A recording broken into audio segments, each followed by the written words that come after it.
baku. Nah, jadi beda. Tapi ibu lamun kulna gitu, kap gitu. Ya. Memang ada bapak baki mah ada namanya tapi upamanya kul. Tapi ibu mah kul. Sebelum belajar tasina gitu kan. Kul we biasa. Nah, meni lekoh-lekoh teh senang ngaji teh gitu kan. Jadi sekarang mah kul. Ya.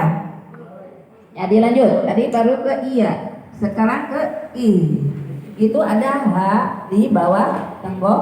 Lillahi rabbil alamin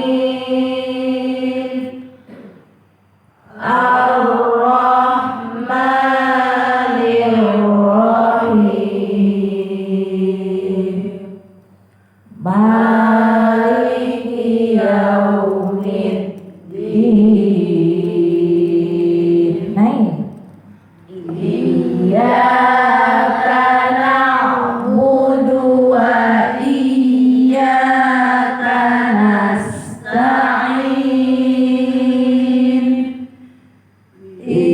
Ihdinas siratal mustaqim.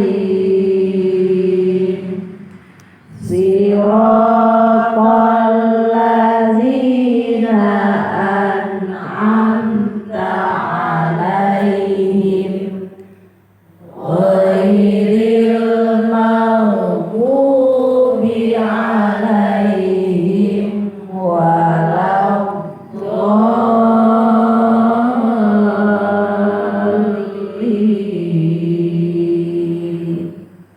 Amin. Allahumma dzakirna minhu ma nasina wa 'allimna minhu ma jahilna warzuqna tilawatahu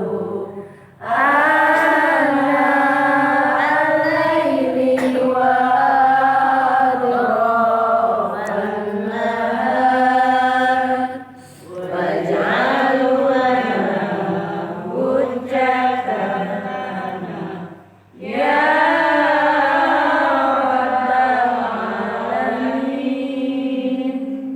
Mugi Gusti kesamasihan rahmat abdi sadaya sareng mugi ieu Quran pijangankeun imam sareng cacaan pituduh sareng rahmat pikeun abdi sadaya. Mugi Gusti mengundang pinanuh kadilapan sareng terang sadaya kabodohan.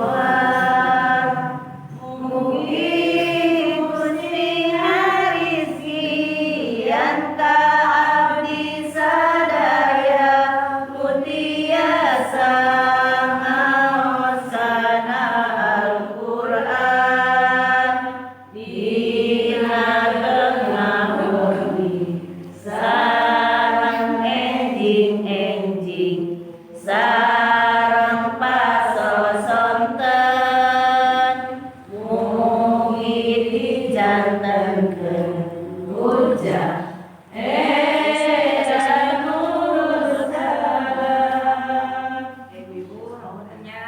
umat-umat itu ada di mana? Coba Bu. Aduh, saya sampai merinding. Beliau tuh mencari kita. Nanti di akhirat ingin menyelamatkan kita. Nantinya sejauh mana kita cinta kepada Rasulullah, gitu ya. Dan kita cinta pada Rasulullah, ikuti, ya. Kata Allah mengatakan kalau cinta pada Allah juga ikuti Rasulullah, maka kita juga ikuti kebiasaan-kebiasaan Rasulullah. Nah ini mungkin saya sendiri memang malu gitu ya, belum punya buku khusus kitab taruh ke Rasulullah segala sesuatunya gitu. yad'una li tariqihi an takuna fi ummatil jahiliyyah la habiban alaihi. Kalau sidang tersebut, kata Syekh Rasul itu dalam tafsir Al-Madah, ketika dia berdakwah di tengah terus di ayat 79 tidak ada yang menyentuhnya selain hamba-hamba yang disucikan. Pertanyaan saya maksudnya gini, kalau kita belajar Al-Quran misalkan nggak punya wudhu atau lagi haid, suka ibu-ibu tuh gimana sih lagi haid, boleh nggak? Nah, di sini maksudnya yang disucikan itu yang seperti apa? Jadi pertanyaan-pertanyaan ibu-ibu itu jawabannya apa ya? Kan kadang anak itu meyakini nggak usah wudhu, tapi kan belum tahu yang apa ya, yang pasti atau dalil-dalil yang lain. Ya terima kasih Ustaz. Satu dulu boleh supaya nggak lupa. Wudhu ini dianjurkan, tapi hanya sebatas adab. Tapi bukan menjadi syarat sahnya untuk kita membaca Quran atau menghafalkan Quran. Ini hanya adab saja. Kenapa itu bukan syarat? Karena Nabi mengatakan, innama umirtu wudhu idza qumtum ila shalah. Hanya saja kata Nabi, aku diperintahkan wudhu oleh Allah dalam Al-Quran. Ada ayat itu, ya. Ya ayyuhalladzina amanu, ya. Bahwasanya faksilu wujuhakum wa idakum ilal marafiq ya wabsau bil usukum wa arjulakum ilal ka'bain. Itu kata Nabi, idza qumtum ila shalah. Kalau aku mau sholat.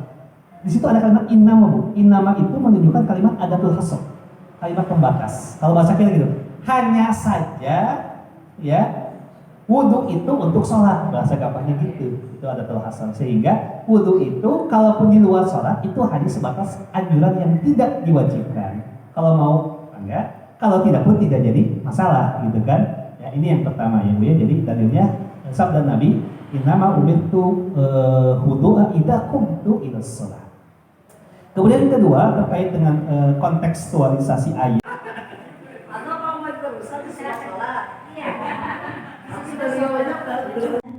Mau bertanya, ilmu Al-Quran itu kan sangatlah luas ya. Kalau misalnya udah belajar mahfal, sifat, ahkamul tajwid, terus mana yang harus lebih diutamakan, menghafal Al-Quran dulu atau mempelajari bab nahwu sorofnya Ustaz? Kalau saya pribadi Bu, menyarankan ibu belajar nahwu sorof. Kenapa? Itu meringkas Bu. Itu menghemat waktu ibu untuk bisa menghafal Quran, hadis, matan-matan matan-matan kitab-kitab para ulama ya. Kalau kita sudah bisa belajar bahasa Arab, itu ketika kita ngapalin apapun itu termasuk Quran, karena lebih mudah Quran daripada hadis kan dihafalkan. Itu lebih cepat Bu, ketika kita belajar ngapalin belum punya basic bahasa Arab ya. Jadi kalau saran saya belajar bahasa Arab itu, kalau ibu gini, kalau ibu nggak punya basic nahwu sorof, nggak punya basic bahasa Arab, mungkin misalnya ngapalin Quran itu mau sampai khatam ya 30 juz, itu misalnya butuh waktu 20 tahun, misalnya ya Bu ya, 20 tahun. Tapi kalau ibu bisa nahwu sorof, saya kira itu pasti lebih cepat Bu, karena ibu sudah tahu kaidah-kaidahnya. Bahasanya sudah terkuasai, tata bahasanya sudah terkuasai, mufradatnya, kosakatanya itu sudah, sehingga bisa meringkas menjadi misalnya 10 tahun. Jadi kan lumayan, hemat 10 tahun, 10 tahun kan bisa buat ngapalin yang lain ya. Artinya kalau mau diprioritaskan, saya sarankan ibu hafalinnya, bukan hafalin, belajarnya nahwu sorof dulu ya, baru nanti sambil sedikit-sedikit menghafalkan. Saya kira kalau sekarang itu lebih mudah Bu, karena nahwu sorof sekarang itu banyak buku-buku yang contohnya langsung amsilahnya Quran ya. Misalnya ibu belajar tentang isim, contohnya Quran, surat ini sambil hafal ya. Ibu menghafal fiil, kata kerja ya, ini contohnya Quran, surat ini. Ibu menghafal huruf, itu contohnya Quran ya. Jadi kalau saya pribadi sih memang menganjurkan belajar dulu nahwu sorof ya, karena itu menjadi kunci untuk menghemat waktu belajar kita. Karena otomatis Bu, kalau ibu sudah belajar nahwu sorof, belajar bahasa Arab, tata bahasa, apalagi ditindaklanjuti dengan belajar ilmu balaghah, ada bayan ma'ani ya, kemudian ilmu arud juga, syair-syair, itu bisa lebih cepat untuk menghafal Quran ya. Tapi kalaupun ibu tadi mau kayaknya nahwu sorofnya asa susah ya, mau ngapain aja bisa, tapi memang butuh ekstra perjuangan. أنا شامة ورجالة جبارة القدس العاصمة